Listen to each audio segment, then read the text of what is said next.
Hello friends, today's story is about Krishna, Draupadi and Pandava's exile. Lord Krishna considered Draupadi his friend and sister. When he had cut his finger while beheading Shishupal, Draupadi immediately tore off a piece of her sari and bandaged his finger.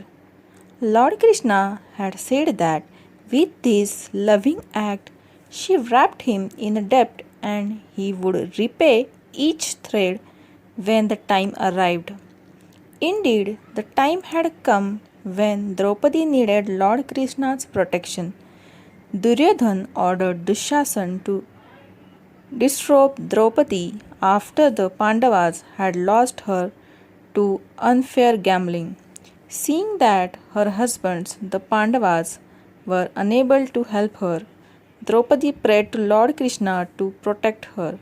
A miracle happened. As Draupadi prayed for Krishna's help, he came to her rescue and gave her unlimited cloth.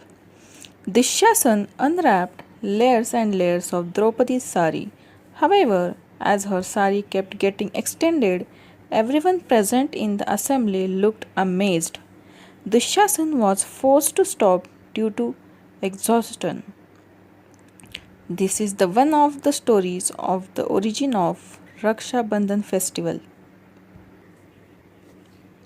The assembly of the kings was stunned at the miracle where Dushasan failed to dissolve Draupadi.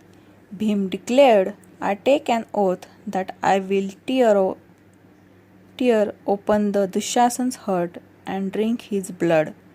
I will break Duryodhana's thigh as he tauntingly invited Draupadi to sit on it. However, Dhritarashtra was frightened by the divine inference for Draupadi and Bhim's oath.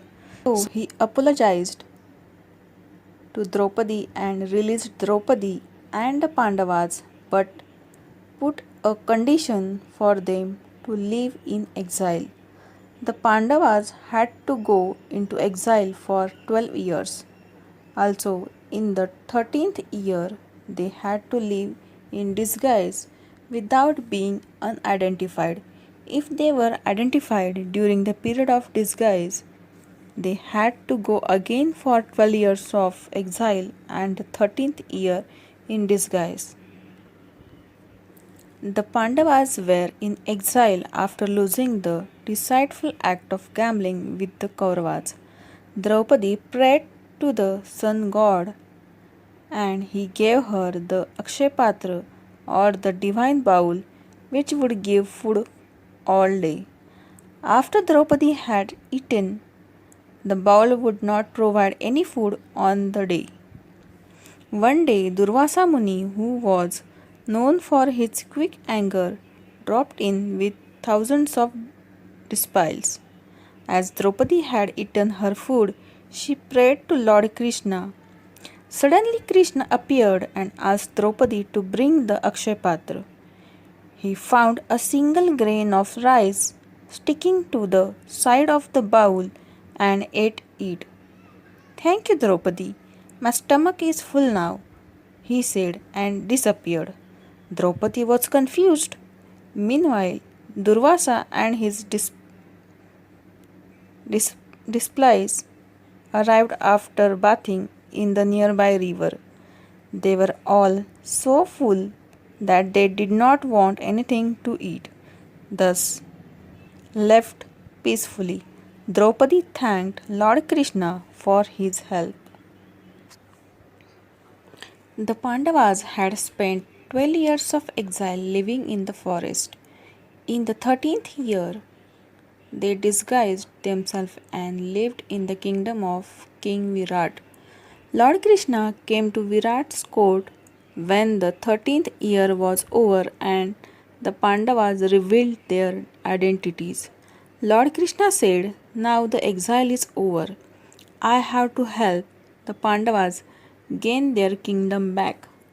Balrama was partial to Duryodhan because he was Duryodhana's guru. However, Krishna still sent a Brahmin messenger to Duryodhan with a peace message. Dear friend, give back the kingdom due to the Pandavas. Duryodhan rudely replied, We owe them nothing. Go back and tell them. Then Dhritarashtra sent Sanjay as a messenger, saying, We shall not be threatened down by a show of your powers, and war is the only solution. Then another messenger needed to be sent from the Yudhishthira's side to the Kauravas. The Pandavas requested Lord Krishna to be the messenger. Lord Krishna went to the court of Kauravas but refused the hospitality of Duryodhan.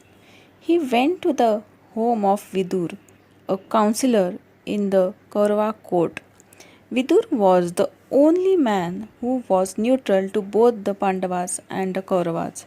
In fact, he truly wanted Krishna to stay in his house because he loved Krishna.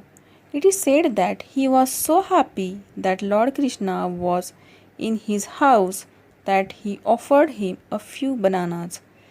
His love and devotion towards Lord Krishna rose to such a height that he forgot what he was doing.